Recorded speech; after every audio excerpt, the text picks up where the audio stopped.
Hey everybody, how's it going? Another edition of the Frickin' Laser Beams podcast coming at you today. It is July the 22nd. This is episode 3, so hopefully you are enjoying the series so far, and we can continue to entertain you. As always, I am Phil in Philadelphia, and with me today is amateur Christian Bale Weight Watcher, Mr. Wetbridge. How are you, Wetbridge? Just watching some weights. I'm not sure if you meant that I watched my weight or if I just watched weights like at a gym. Those are some weights. You're tracking Christian Bale's weight. Oh, okay. Because he's so up notorious about about the roles that he's playing. From Batman the people to the Machinist. Gotta know. Yeah. So you watch it, you blog it, you get it out to the people. Oh, yeah. Right now he's somewhere between the Dark Knight, or maybe the Dark Knight Rises, and the Machinist. Somewhere in there.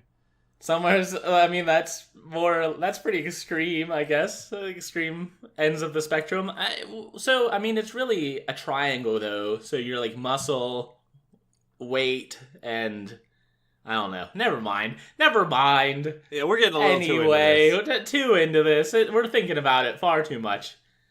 Anyway, so how was your past week? You got anything to start the show with, or should we just dive right into the news? Let's just dive right on in.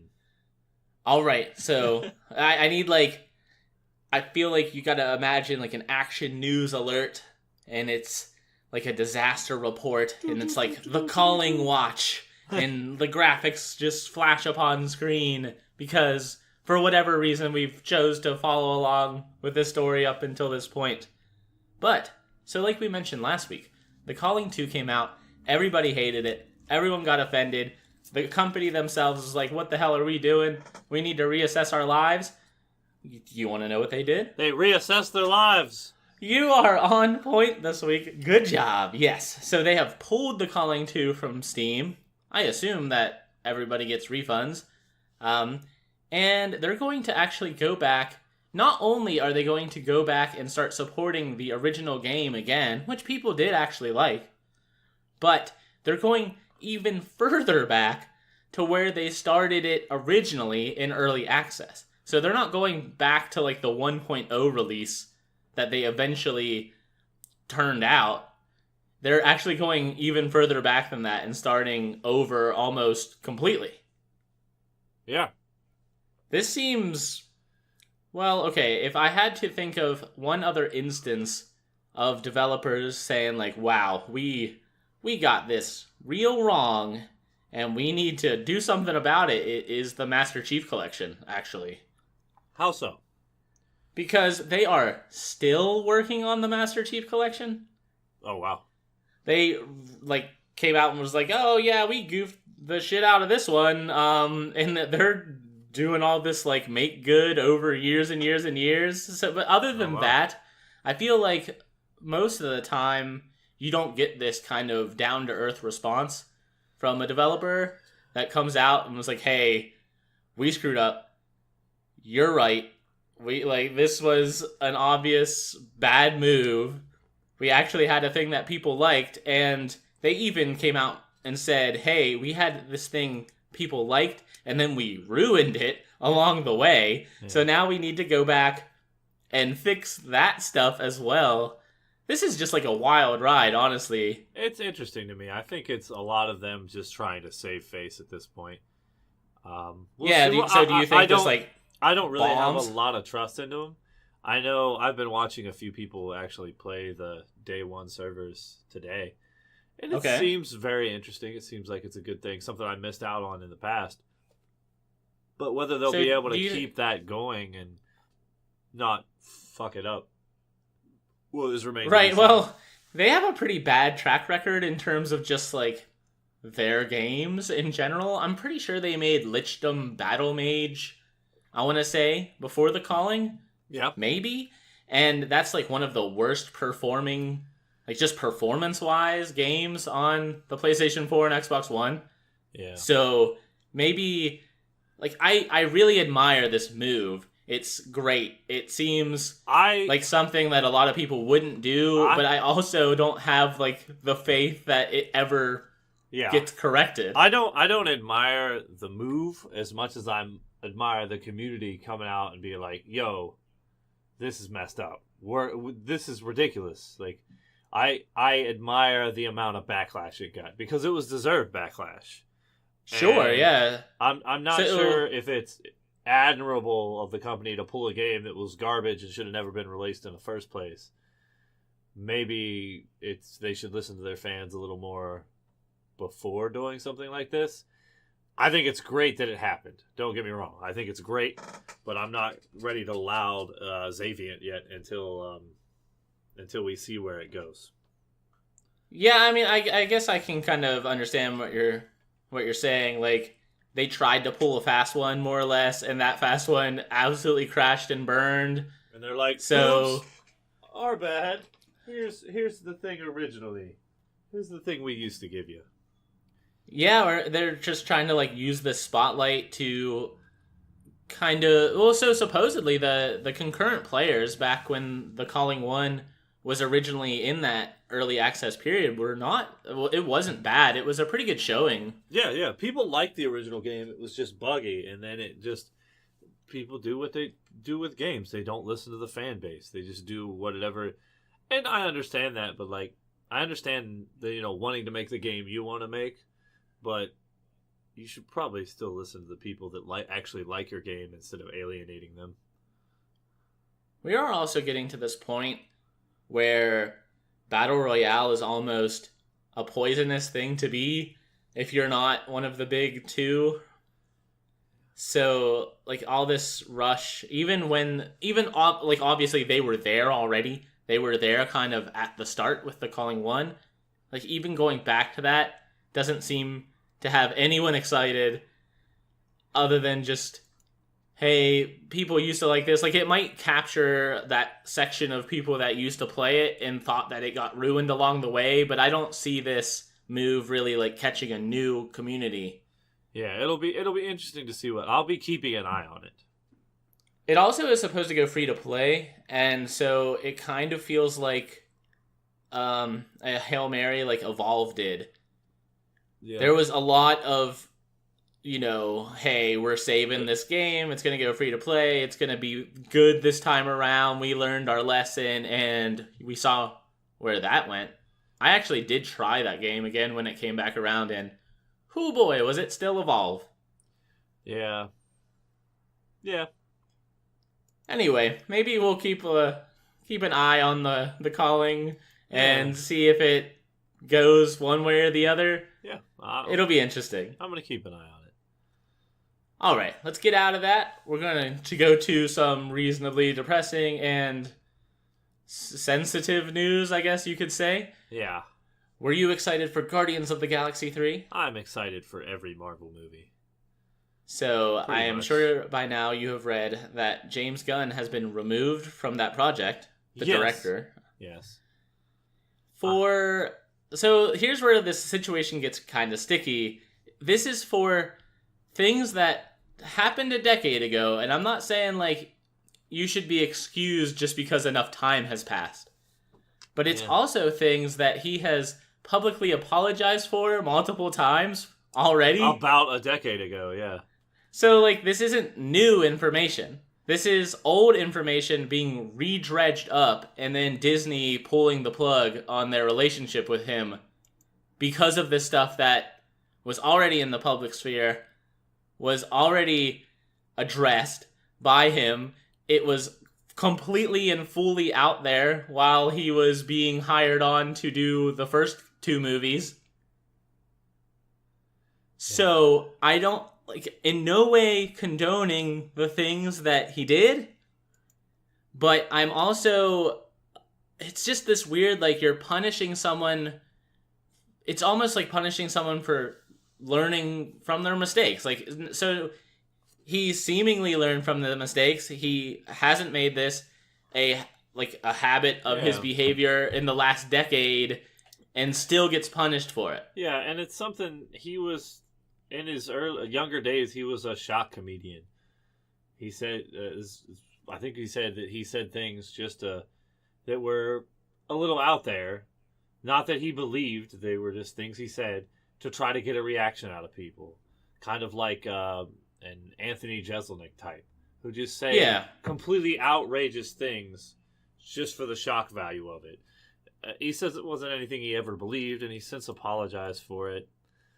And what sucks the most about this is the guy who went back and dredged it up. If you look at his Twitter, he's a real piece of crap too. Like he's actually a legit piece of crap. Yeah, like, he's said like some really bad stuff. And like I don't know, like this whole thing of the internet, man. It's a tough place because everything you've ever done is out there. Everything you've ever said, everything you've ever posted, it's online.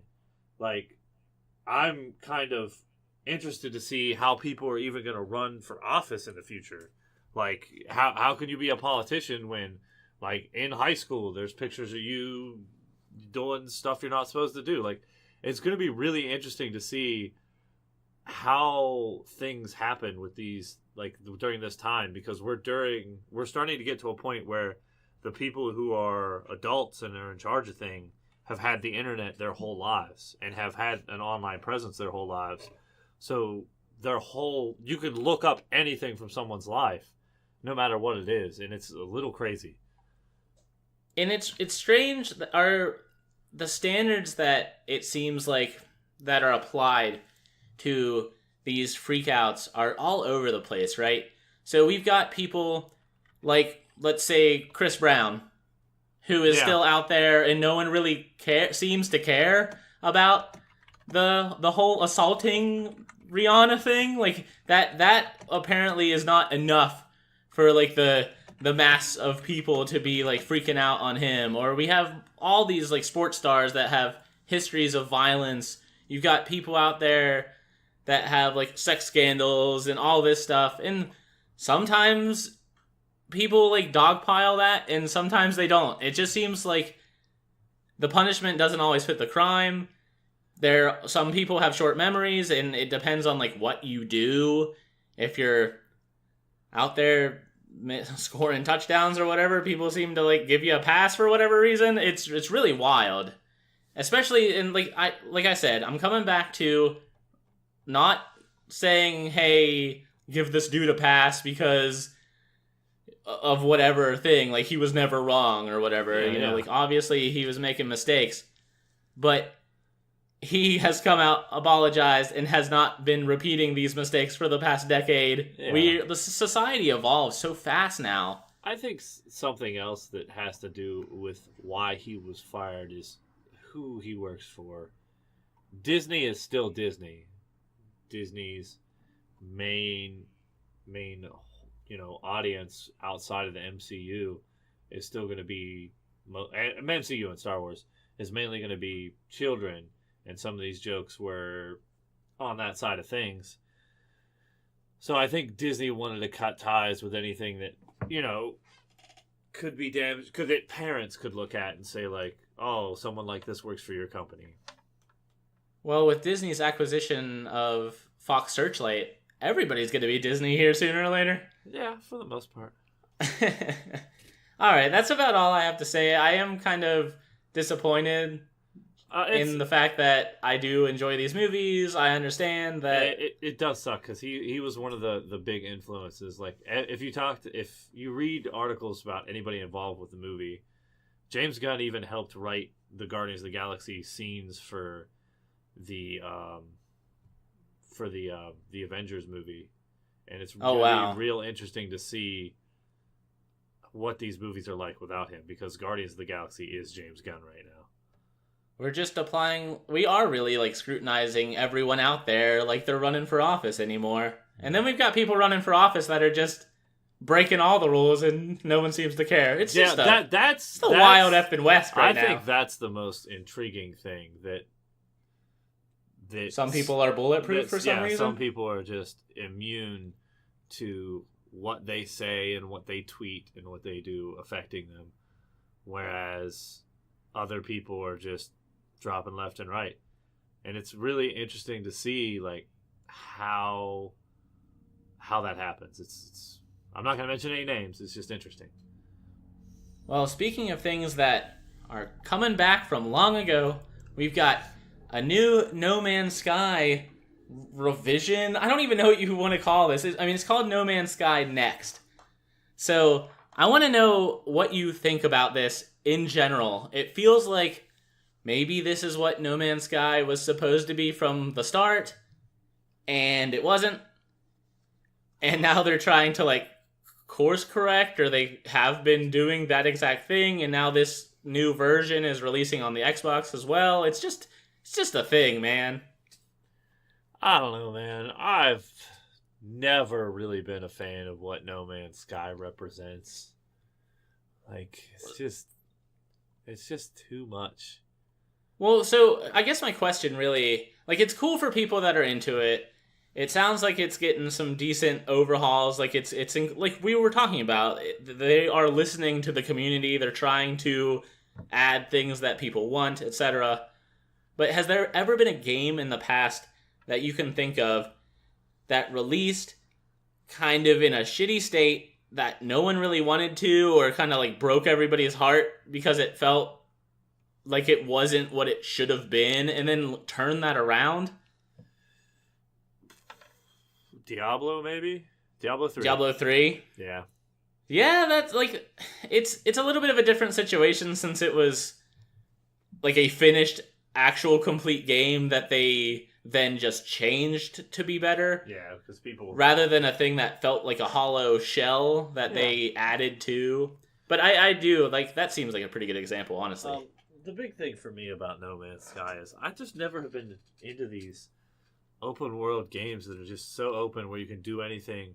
There's no push for you to do something. It's just like, just do whatever you want to do. And it's like, but what do I do? You know, I never really find the motivation to just go and explore. Like, if I'm going to go explore, I'm going to go explore outside. Like, I'm going to go look at things. If I'm in a video game, I go to video games for, like, the stories and the fantasticalness and all that I can be told. And, like, No Man's Sky is just like, just go here and do some stuff. It's like, same reason I've never really been a huge fan of Minecraft. Yeah, I was actually going to bring that up. Although Minecraft does have an end game, like, it's never explained to you explicitly, but it's ridiculous how you get there. But once I found that, I was like, well, that'd be cool to work towards. You know, there's something to work towards and do. Like, there's a final boss of the game. But like this... I'm not going to go around spoiling it, but No Man's Sky apparently has a very just disappointing end game if you do pursue that path. It doesn't feel like... It's just not enough, man. I like my video games as a bit of an escape. And that just feels like work. So for you, this isn't more like, hey, this thing released in a state that looked kind of shitty and they're not turning it around enough for me. It's like, hey, I've never really been interested in No Man's Sky in the first place, and this isn't doing it either. Yeah, it's just it was never my cup of tea. I never really understood why people were into it. I mean, I understood why people were, I guess, but I've never been... I understand that people are, and I'm cool with them having that. I just don't understand why they feel that way. Yeah. Well, hopefully this doesn't cause the controversy that the first release did, and maybe they should have just slapped early access on the box originally, and then this would have all kind of been okay. Yeah. It's just people expect a pretty complete experience from something that is full priced and says it's done. Yeah. As they should. As they should. All right. So, speaking of things that are done. Speaking of things, yeah, I don't know if that segue works technically, but this is kind of an interesting one. So Nintendo is suing a couple ROM sites for mass copyright infringement. So everyone here knows that it is very easy to go online and download ROMs of old Nintendo games. Like, that's pretty easy, pretty widespread. And they're not like blanket listing thousands of websites, right? Because I'm sure there are thousands of them. They're actually listing 2 from what I can see, and they're both owned by the same person and company. but the lawsuit is pretty brutal. They're alleging up to $100 million of damages. So it's $150,000 per infringing Nintendo game, and up to $2 million for each trademark infringement that's happening on these websites. Yeah, this to me is crazy. So is this like the heavy hand that they have to play to get sites like this pulled down and then like scare the rest of everyone out there into... This is kind of crazy for me because I've always thought of ROMs as... The way I've always looked at it is, I don't know if this was correct, was that if you own the game, having a ROM of it was cool because you're allowed to digitally back up what you own. Sure. So, unless Nintendo starts offering that as a service, I'm kind of confused as to like why Nintendo's being so. I mean, I know why they're being dicks about it because there's like the store, they're. You know what I'm talking about, their eShop that they have on their consoles, like the Switch and all that. But I'm sure that all these games probably aren't available. Nintendo's probably not making money off of a lot of these games. But I mean, it's still it's still stealing games. Like the problem is not the fact that someone out there owns a cartridge and owns a backup ROM. The problem is that everyone is just downloading these ROMs for free without owning the original carts and playing the games. Do you think that there's other motivations? I mean, it's just interesting to me. Like, it's copyright infringement. It is like we can't. It's hard to argue. It is trademark infringement. What I'm curious stolen games. What I'm curious about is what this means for things like that give their old games like a lot of merit. Like why people play a lot of their old games. Like things such as speedrunning, things such as like A Link to the Past randomizer. Like what does it do to things like that? Like, because and why just two specific sites? Like it's a strange move. Like the two specific sites is probably just because it's probably a very well trafficked site. I would say it's likely a very famous site, something that if they target this, then they're catching everybody's attention. Love Retro's down completely from what I've seen. And the other one that they're suing is just removed all Nintendo titles. I understand.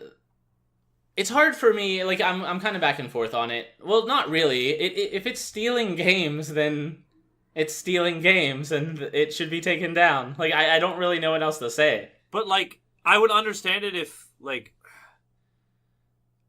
Are you going to let me buy a Super Nintendo copy of this game, Nintendo? Like, can I order it straight from you? If so, then cool.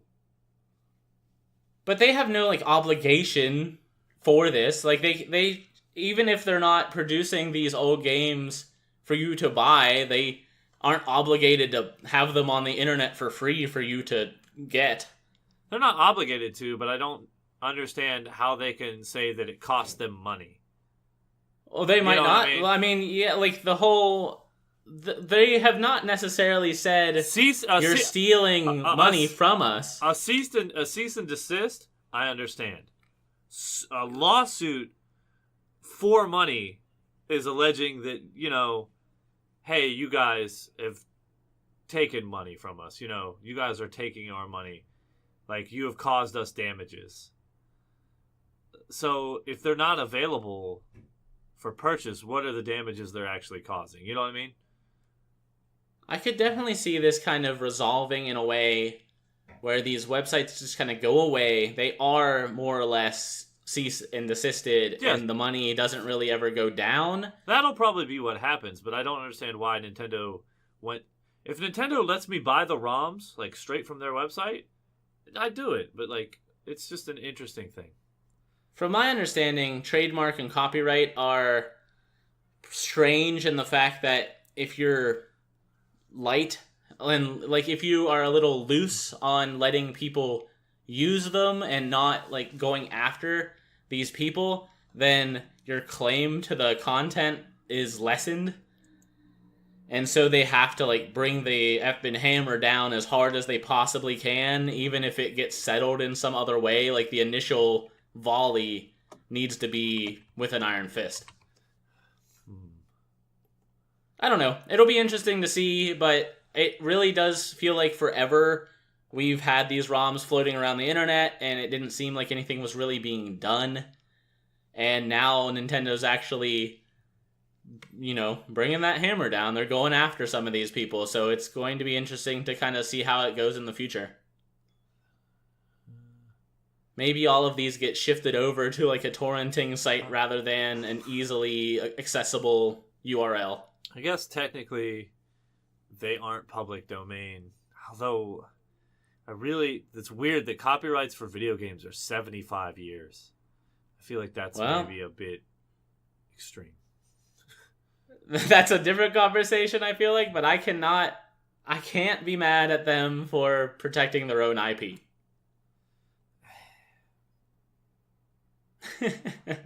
You can be mad at them for protecting their own IP if you want, I suppose, but I cannot. It's a gray area.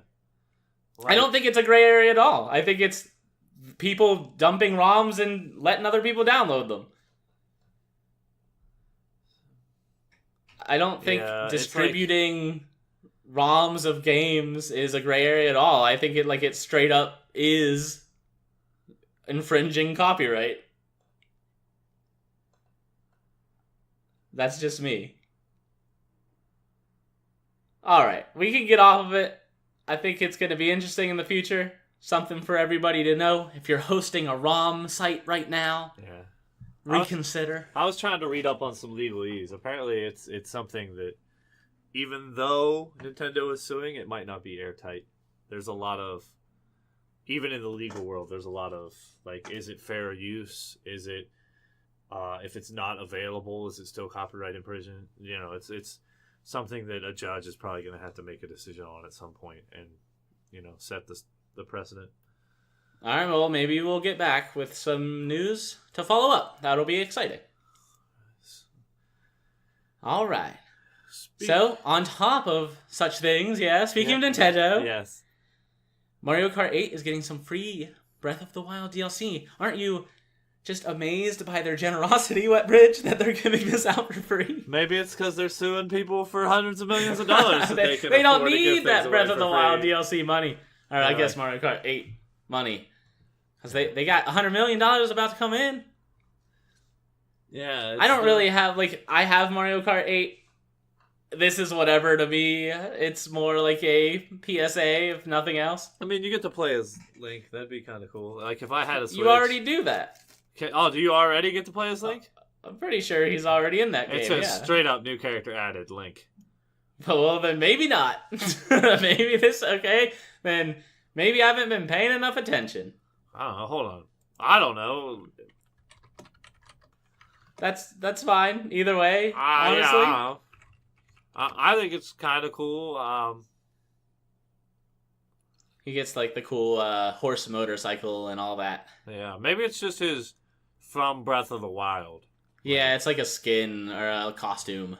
I mean, I guess it's cool. I don't have a Switch because I don't know. I keep coming close to buying one, and then I'm like, what games would I play? And I'm like, do you keep just staring at the Switch in a window longingly?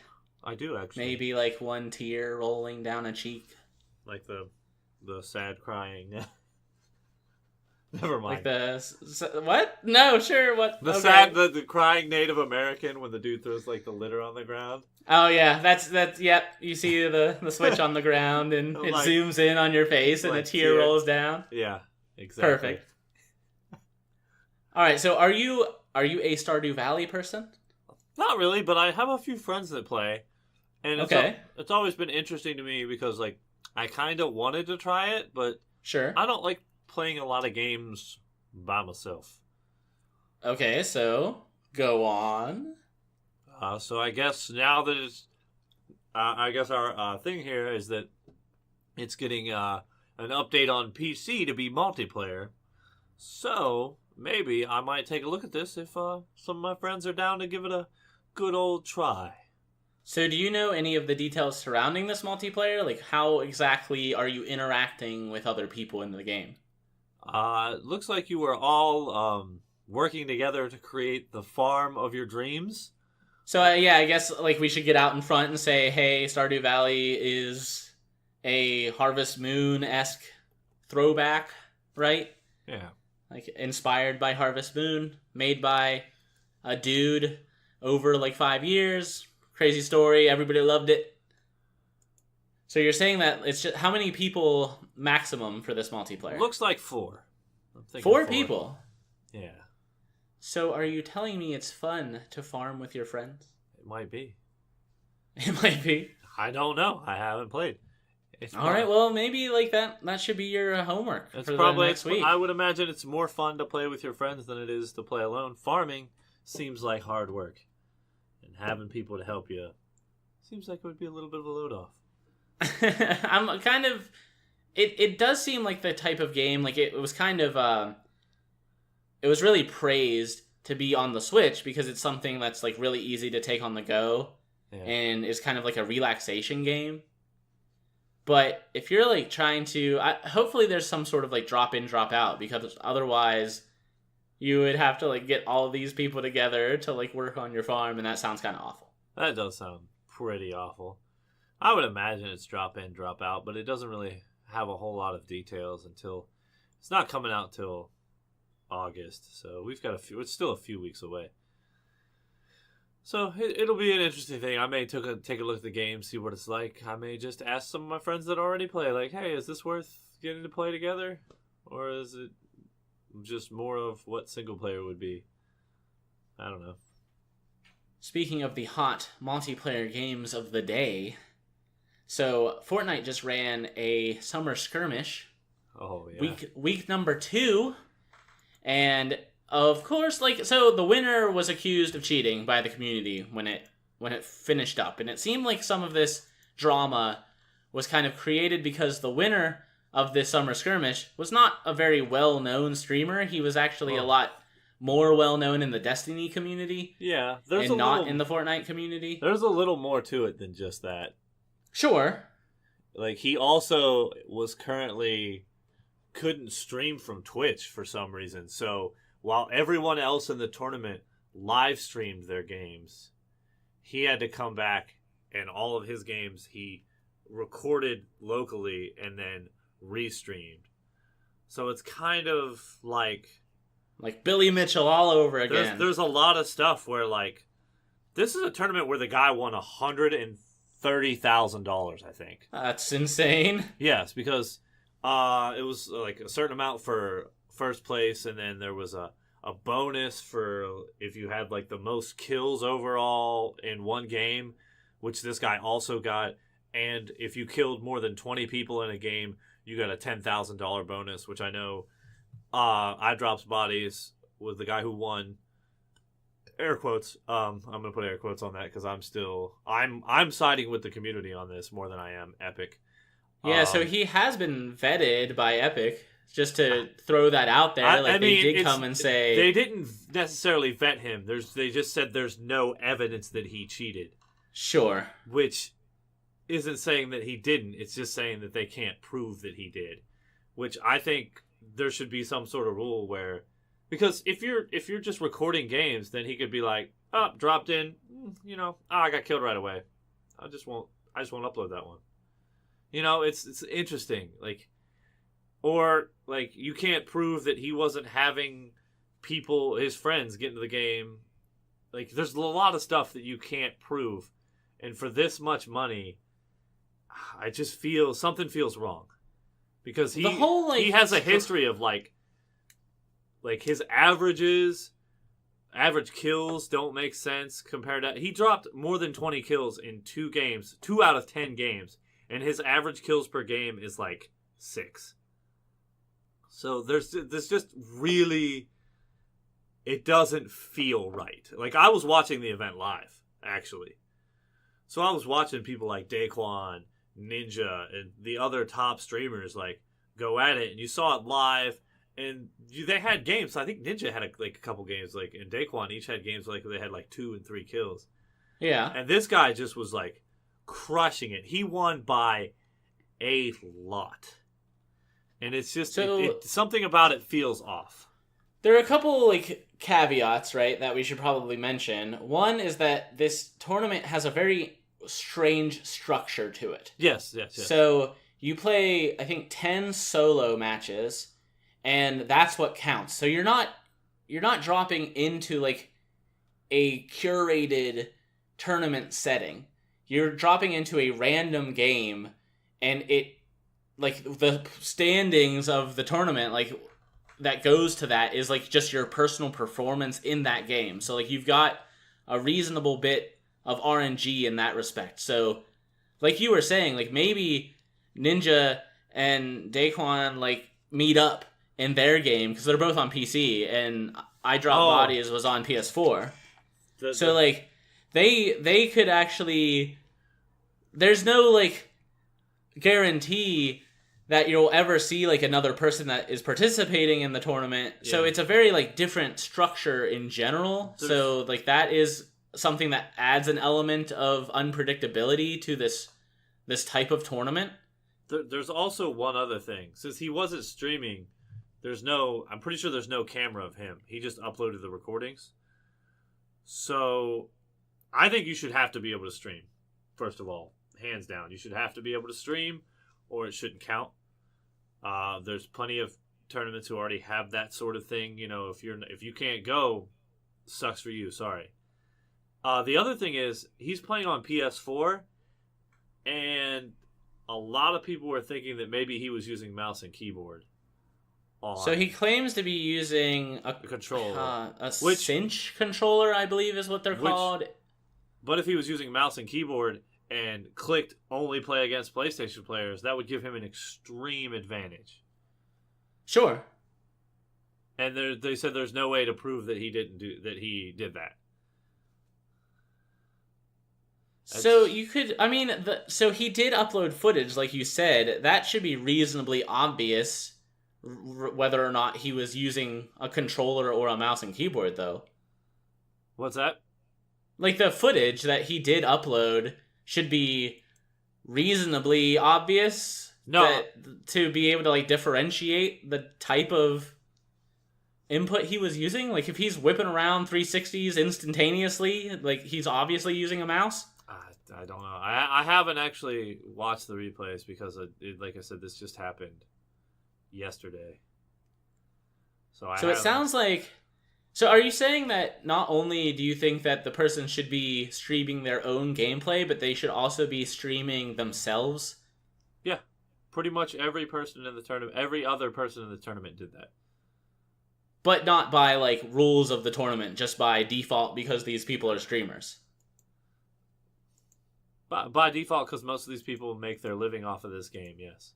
Most this was not in the rules. The people in the Summer Skirmish are all successful enough at Fortnite to be able to make a living off of it. So they should at least be able to do that.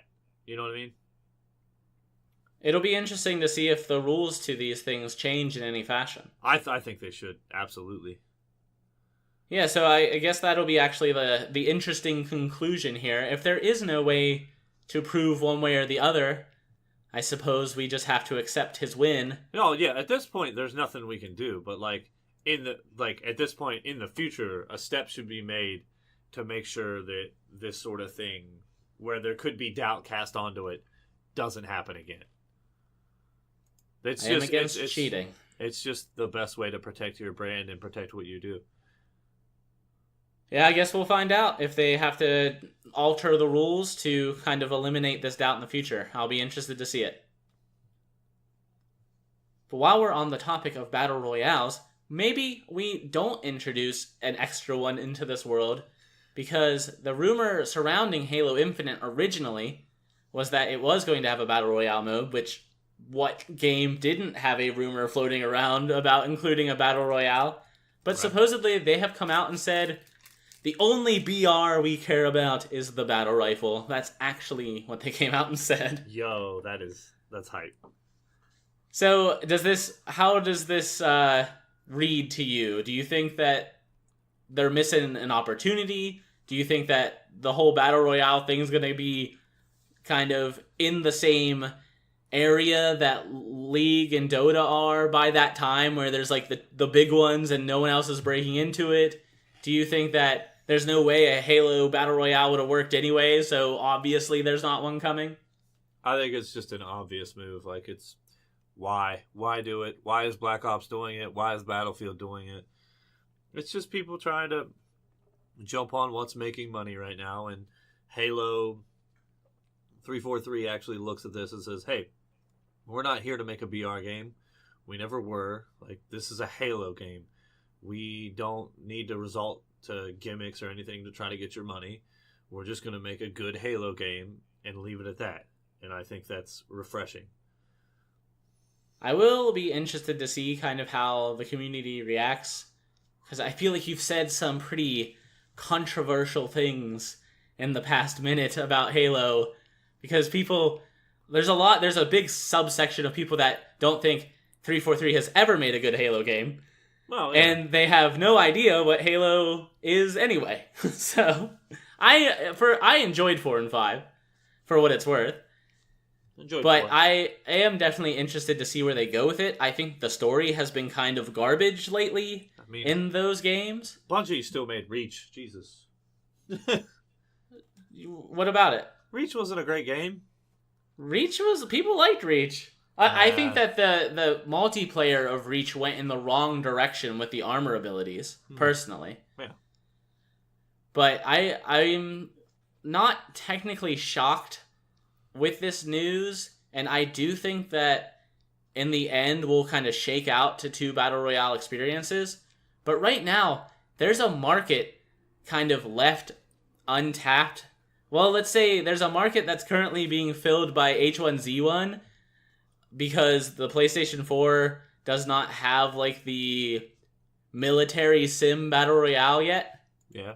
And we've seen in the past that H1Z1 can kind of get replaced at the drop of a hat in terms of its player base. So I still do think that there's room for some game, if it doesn't end up being PUBG, to fill that military sim-ish Battle Royale for the PlayStation 4 audience, which is huge. Sometimes I just want to play a shooter, man. I don't want to play a BR. I don't want to sit there and drop in and what would they even do for loot in Halo? Like, I don't know. Like, I don't want to sit there and grab loot. Sometimes I just want to drop in and play some SWAT. So, like, and doing something like adding a BR mode to a game is just going to split your player base even more. And something like Halo that already has so many different types of modes that people love, like I am exclusively a SWAT player. I suck at the rest of Halo. My first shot is good, and then I have no recoil control. And I just absolutely, like, I lose every time. I will see you first and destroy you for those, like, first 2 seconds. And then you will turn around and dominate me. So I love SWAT. So I pretty much only play SWAT. And taking people away from some of those more niche playlists would, make it harder to find matches, make matchmaking worse. I think this is a good thing. Yeah, here's to hoping the next Halo game is good, but I'm kind of not holding my breath on it. It will be really nice to have it come to PC finally. I am excited about that. As long as the multiplayer is good, I don't care. Speaking of games that we have no idea when it's actually coming out. Oh, yes. Have you been to Germany lately? I have not, but I might in the future. Okay. I mean, I can go anywhere in the world with my work, and you know that. Yeah, so, like, this segue is honestly terrible, but, okay, so there has been news coming out that Germany is banning pre-sale of games and other things. So, like, where this actually stemmed from was the cell phone market. Mm-hmm. But they're banning the pre-sale of games with vague or no release date as a consumer protection. It's a good thing. Like, I wonder if this includes like early. Probably doesn't include early access games. So yeah, that's kind of my question for you. Do you think that this just shifts the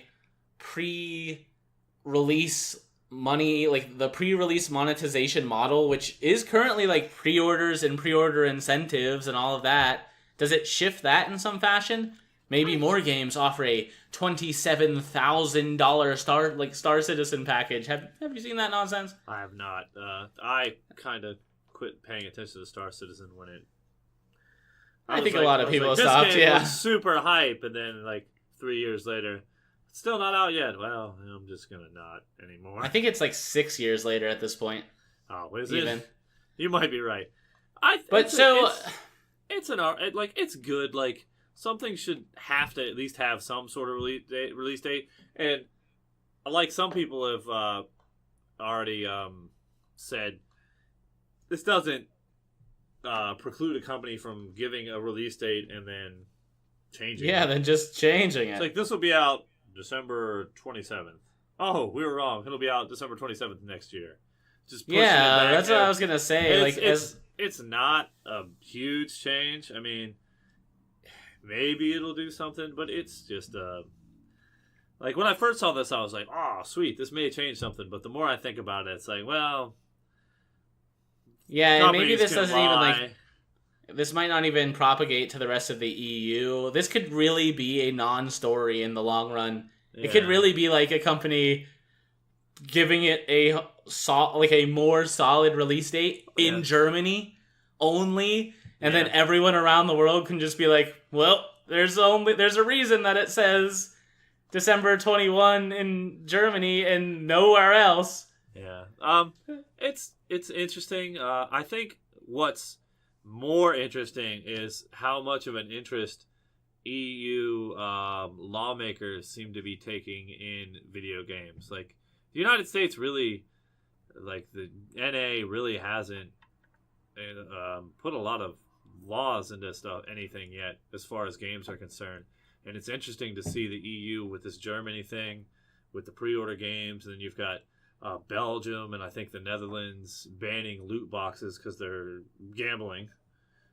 They are not because they are perceived gambling, because they are actually gambling, which is the truth. But yeah, like it's interesting to see how the EU is reacting so much differently than like NA and Asia as far as this is concerned.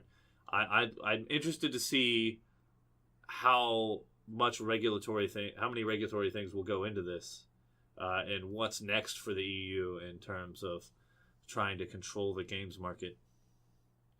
Yeah, and it does seem like that's kind of, it's back in the spotlight, right? Video games are kind of like back in that legislative spotlight where things are shifting and happening. Yeah. It's not always better if the government's sweeping in and trying to say what you can and can't do, but it doesn't seem like the industry is self-policing itself all that well, unless you do something egregious and you try to sell loot boxes and people's Star Wars, and then everybody freaks out. And so far, there doesn't seem to be anything overly bad. Like, everything seems like common sense. Like, yeah, that seems like a good change. Right. I would be really interested to see what happens if something comes down and it's just like, what the f*** are they doing, you know? But no, it seems fine. Yeah, if they, like, put some heavy hand that people don't really want at all. Yeah, but... Well, we'll see. You can rely on the US government for that, I'd say. Like if they're like EU's like, we can't have battle royale games in games that aren't strictly battle royale games, then no games will come out in the EU anymore. That would be an insane thing. I'm just spitballing here. All right. So let's move to our last and final news story of the week, so that we can get into our game of the week. So, you know that hot Pokemon augmented reality game that everybody's been playing? But what if Ghostbusters, Wetbridge? But what if Ghostbusters? Well, I do know that bustin' makes me feel good. Does anybody get called Dickless? What? In this game? I don't know. No. Have you watched Ghostbusters lately? Wetbridge, come on. It's been a long time. The original ones, or are you talking about the remake? No, the original one. I watched It's been a while. I watched the original like 2 weeks ago or something. I watched the theme song. I mean, I watched the theme song. I listen to the theme song all the time because it has my favorite song lyric of all time, which I just said. Right. Now, yeah, you couldn't definitely not be talking about anything else other than Ghostbusting. Yeah, that's all. That's the only thing you could It's understood. Yeah. But I mean, it's kind of cool. It gives something for people. We're probably going to get a bunch of these games, copycat games.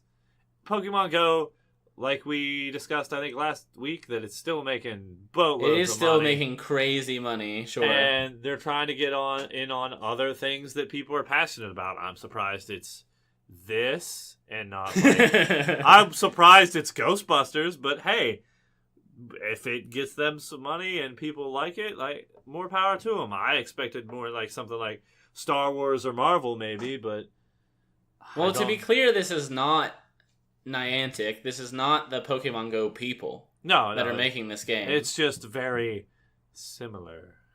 Right. So is there room in people's lives for 2 effing phone augmented reality games where they're going around and doing more or less the same shit? If you can split screen them with, like, you know how you have the Android split screen so you can play both at the same time? That would be coolest. That maybe, but probably not. I feel like that's a dystopian nightmare right there. I have a feeling this is going to be a one or the other thing. It's like, oh man, do I catch this Zapdos or do I go after Slimer? No. Like, I don't even know, like, if you're going to be collecting, like, ghosts, like, what are there to collect? Like, ghosts. I know like 3 ghosts from. I like Zool. You've got Zool. You've got the giant Stay Puft Marshmallow Man. You've got Slimer. There's only like 797 Pokemon, man. You're so close. Like, you got your 3 hot Ghostbusters ghosts, you'll never run out of Ghostbusters ghosts. That's a good point, actually. You're playing a game where the whole idea is to collect stuff, and unless we're just like way too ignorant of the Ghostbusters universe, then you collect 5 of them, and you're like, well, my childhood is satisfied. Yeah, I got Slimer. I got the one thing that was strange in my neighborhood. I got the thing that was wrong, and it don't feel good. You know, I just yeah. Maybe you got the Stay Puft Marshmallow Man, obviously. Yeah, I don't understand. Yeah, like, that's maybe a really if they good go point. back to like the Ghostbusters cartoon from back in the day, they might get like 20 more ghosts. But unless this is all like new Ghostbusters stuff, or like something crazy was just in the new Ghostbusters movie, I don't know, man. Yeah, that is a very like. I feel like they're kind of shooting themselves in the foot. Like, not really shooting themselves in the foot, I guess, but they're just, like, not coming from a source material that evokes the same, like, collector mentality. If they were, like, I don't know, Monster Rancher or something, I don't know, even Final Fantasy. Like, you're going around catching Final Fantasy monsters like Marlboro and Cactuar. I'd be like, that'd be kind of cool. Like, it is actually a Sony, I think, that is Waka throwing, like, here. blitzballs at them to catch them, you know.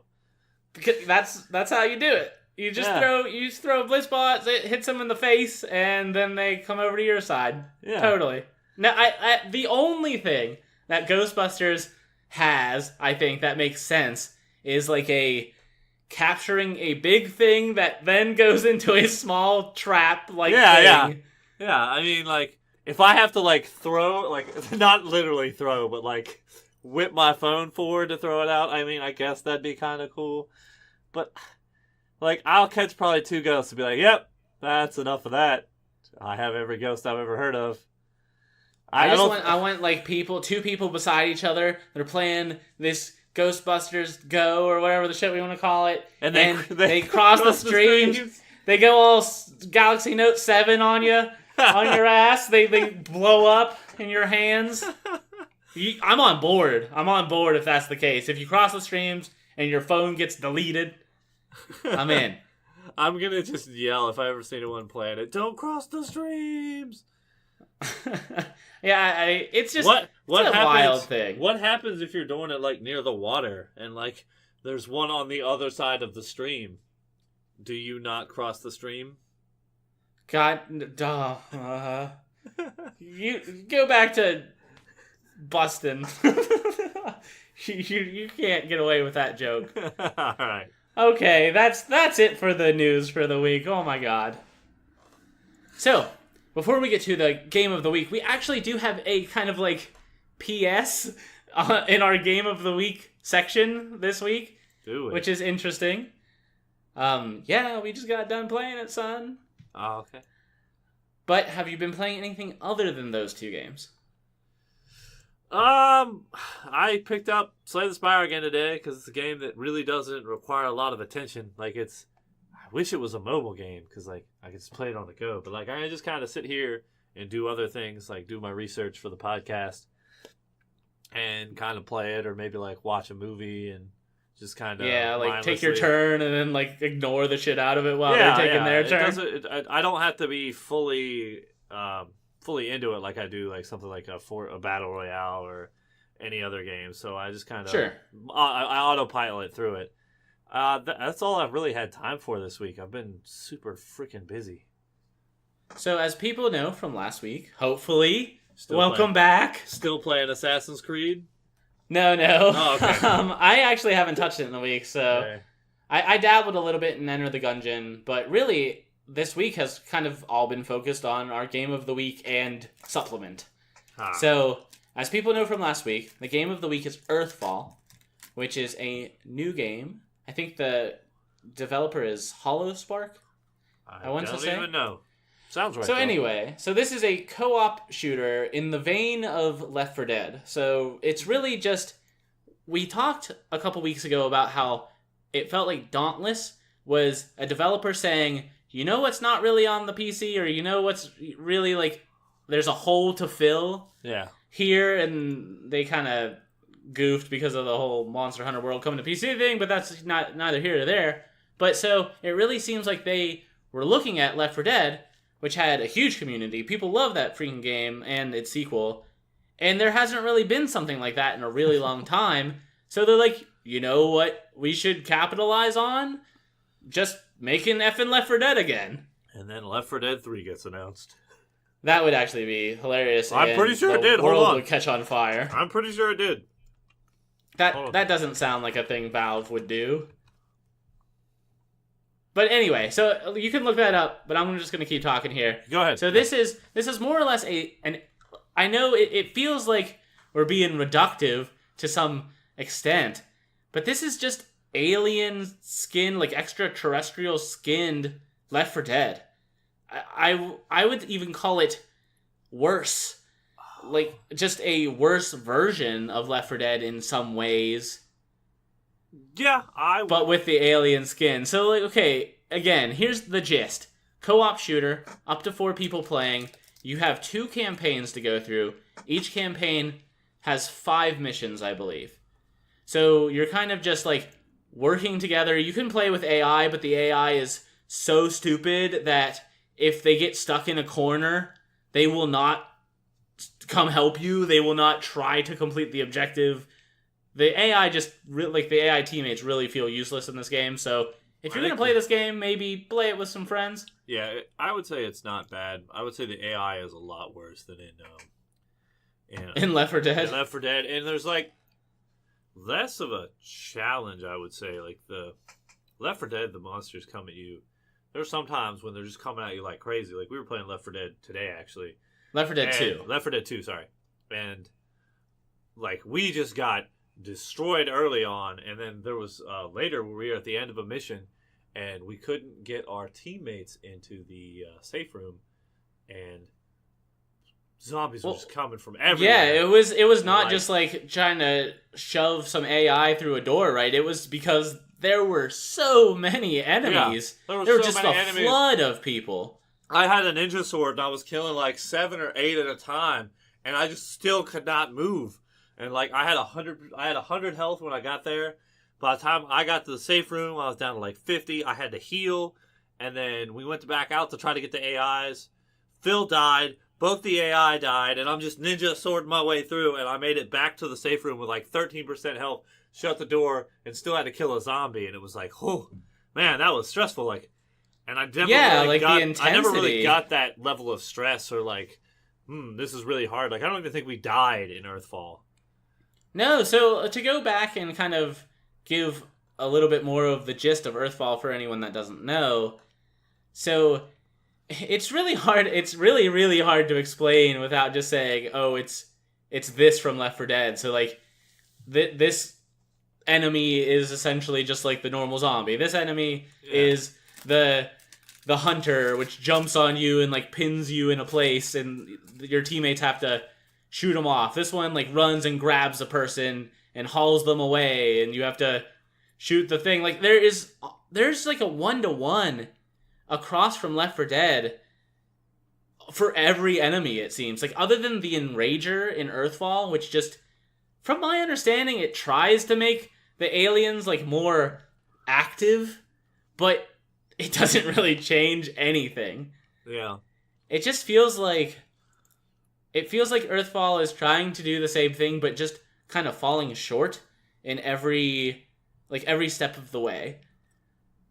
So, content-wise, just right off the bat, as I mentioned before, Earthfall is 2 campaigns with 5 chapters each, and also it kicks you out to the lobby between chapters, and so it doesn't feel like it doesn't feel like a continuous story, whereas Left 4 Dead 2 right now, and I don't exactly know what it was at launch, but you're looking at like 13 campaigns, each with 3 to 5 sub-chapters. Like, it's so much more game, and that's only one of the modes in Left 4 Dead 2. That's just one of, like, 7 different freaking modes. It's so much more game.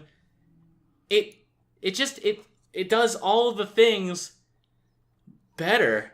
I'll give Earthfall the fact that it looks a little bit better, but it is a much newer game. Like, it should look better. And the fact that you can ADS in Earthfall, I like that. Welcome change. Yeah, Left 4 Dead 2 uses that old school, like, Counter-Strike, Half-Life style of gunplay. But I would say the melee system in Left 4 Dead 2 feels better. It's just like a more fleshed out experience. Like, the characters are a little bit more interesting. There's more variety in what you're doing. The aesthetics of all of it is really neat. It's kind of like a old cheesy horror movie aesthetic. So, what would you say if the price of Earthfall were dropped a little bit? Like, it is a half-price game. Right for now, I would. It's $30, and I think that's probably even asking a little bit much for it. I do too. I actually think that is a little too high. If it was $20, I would say, hey, it's $20 if you liked Left 4 Dead, or you don't have your fill of Left 4 Dead yet, then check it out. But at $30, it does seem way too thin. It doesn't, like you were saying, it doesn't seem to have that same tension because the difficulty isn't there. It doesn't throw the numbers of enemies at you like Left 4 Dead 2 does. And it sucks really challenged, Right, and it does suck to, like, sit here and say, hey, this old game that is only $10 for full price, I want to say, on Steam right now, and you can easily get that game for less. It's just a better experience. It is, yeah. It holds up. It holds up pretty well. I would say even there's other games that do the same thing better as well, like Vermintide. Killing Floor, yeah. And what's the worst thing to me is if they had maybe got, like, the weapons. There's this one thing, like, where there's this weapon printer. So it's like a 3D printer, but for weapons. And you just... In Earthfall. Yeah, in Earthfall. Once you turn on the power, you have access to that. And you can print unlimited weapons. So it's just like, I'll print an AK-47 or AK-74 and just use all my ammo. And while I'm doing that, as soon as I grab that one, I'll print another one. So as soon as this one runs out of ammo, I'll have a brand new one with full ammo and just print another one. I feel like they break the game because you never have this whole ammo conservation. You're just like, well, I can just shoot every. I have no need for a secondary weapon. I can just use my primary weapon constantly, and it's not a big deal. Another difference between the two games is that in Left 4 Dead 2, to revive someone that is completely down and out, you need to have a defibrillator, which is an item that takes up the same slot as a health pack. So you have like that. It has more trade-offs, right? It has more, like you were saying, like the ammo you need to balance a little better because you don't have this unlimited supply in certain locations. You've got items that you need to balance a little bit more, so maybe it's worth it more to have that extra health pack rather than the defib. Or maybe you think, ammo, explosive ammo, like that. Yeah, that's true. There's an ammo pack that also lives in that same slot. So it's like, do we want to have like a better, more offensive loadout between? And you're kind of like, you have to coordinate it with all four of you. You know, you have a more balanced loadout. You're like heavy on the heals. You're heavy on the offense. It's just a Whereas in Earthfall as well, we would always either grab the AK or the MP5. Because they were obviously the two best weapons by far, and that's what everyone would use. And it's got potential. It does. It has a base. The ADS is good. It's just it still feels like an early access game.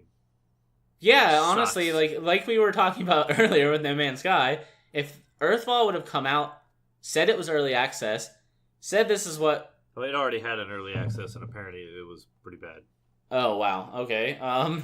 But so there are a lot of critiques for this game that I really think that they could change and improve. They could make it so you don't get kicked out to the freaking lobby between chapters, because that sucks. It makes the whole, like, campaign feel real disjointed.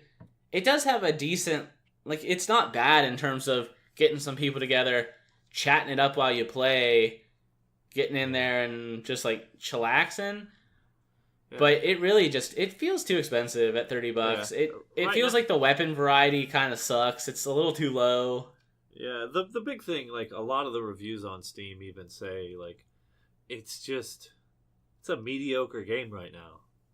And $30 for a mediocre game is kind of meh when the mediocre game is outshined by games that are, how old's Left 4 Dead 2? Pretty old at this point. I'm not exactly sure. I mean, we had a lot of fun. It was honestly a fun, chill game that we enjoyed. I kind of felt like it wasn't challenging when we were playing it, but to just shoot stuff and like talk to your friends with. But then we went back and played Left 4 Dead 2, and it was like, wow. Because that's what we kept comparing it to in our minds. Then we went back and played Left 4 Dead 2, and we're like, wow, this is just way better. Yeah, it's like, oh, remember, that's pretty much it. It has, like, spurred this second coming of Left 4 Dead 2 in our group of friends, and that's been kind of cool to go back to those games that we really did enjoy back in those days and be like, you know, maybe I was ready for another game like this. So, that's our game of the week, Left 4 Dead 2, everybody. I really do think that I would recommend people actually picking up Left 4 Dead 2. Yeah. If you're really into Earthfall, if you're on the PC, so I do realize that this might be a little bit more difficult if you're on a different platform. So like Earthfall is brand new on the console, so maybe it's a little bit easier to get everyone together for. But if you've got the option, I don't know, man. Left 4 Dead 2 is cheap. It's a good game. It's got lots to play. Still runs really well. It's awesome. Yeah, the big difference is like Earthfall has ADS, and ADS is awesome. Yeah, that is like my only gripe. But in terms of us just like popping on and like the online works seamlessly, sometimes you go back to an older game and you know you have to deal with all that nonsense. But this has been great, and I've really enjoyed. I've enjoyed my time with Earthfall, but I feel like there's just the biggest asterisk next to that saying, do your research. It's fun. It's fun with people. I've had a couple times where the game actually broke because I got downed and you get grabbed by one of those dudes that just carts you off, and he was carting me off and my whole other team were stuck in a corner, all three of them stacked up on each other, never tried to get out of that corner. There was nothing that I could do other than quit the game. Yeah. So it's got some problems. I would never play Earthfall by myself, no. Yeah, I was really just playing it by myself to check it out for this podcast. Once we got everyone together, it was pretty fun. But we may have played. I think I played more Left 4 Dead 2 this last week than I did Earthfall. This game is a commercial for Left 4 Dead 2. Yes, this podcast has been sponsored by Left 4 Dead 2. A little late, not actually, but are you? That's kind of how I feel right now. Are you surprised that I've made it through an entire podcast talking more crap on Nintendo than I did Sony? I don't know, maybe. Well, no, it's fine. Oh, shoot! I haven't mentioned The Rock yet this podcast. Okay, why? Dwayne Johnson. I don't know. Oh, you're just contractually obligated. Contractually obligated. He should play the main character in Earthfall and Left 4 Dead 2. He actually went and showed Skyscraper to he surprised a group of amputees, I think, with an amputee support group or something, and showed them Skyscraper because he's just a cool dude. Nice. We got our weekly dose of The Rock in. Yes, after Game of the Week is your weekly dose of The Rock. I'll make sure I start getting Rock news for every week. All right, guys. Well, we ran pretty much same as always. I will say that this week's news was maybe a little weak. A little flimsy, yeah. Yeah, we're scraping the barrel a little bit. I hope it picks up. Still kind of in that post E3 lull. We're departed a little bit from it, but what is happening over there? Anyway, who knows? Who knows what's happening with him? All right, Wetbridge. You want to? Can you take us out, or did you just die? Okay. Sorry, I managed to mute my mic, so not everyone had to hear that. Well, I hope everybody enjoyed this week. I hope you guys can come back for more next time. Yeah. If you want to hit us up on Twitter, it's at FLB Podcast. If you want to send us a stupid question or a good question or tell us we suck or anything, please do. It's frickin'laserbeamspodcast@gmail.com. You can find us on YouTube or wherever the hell you found us right now. Please, we just want your love. We do. Love us. Send pie. Okay. Did you say send pie? Send pie. I like pie. All right, cool. I feel like we've gone off the rails. We're sorry. We're going off the rails. Take us out of this place. All right, guys. We've enjoyed having you with us today for another FLB podcast. Hope you had fun. And in case we don't see you, good afternoon, good evening, and good night.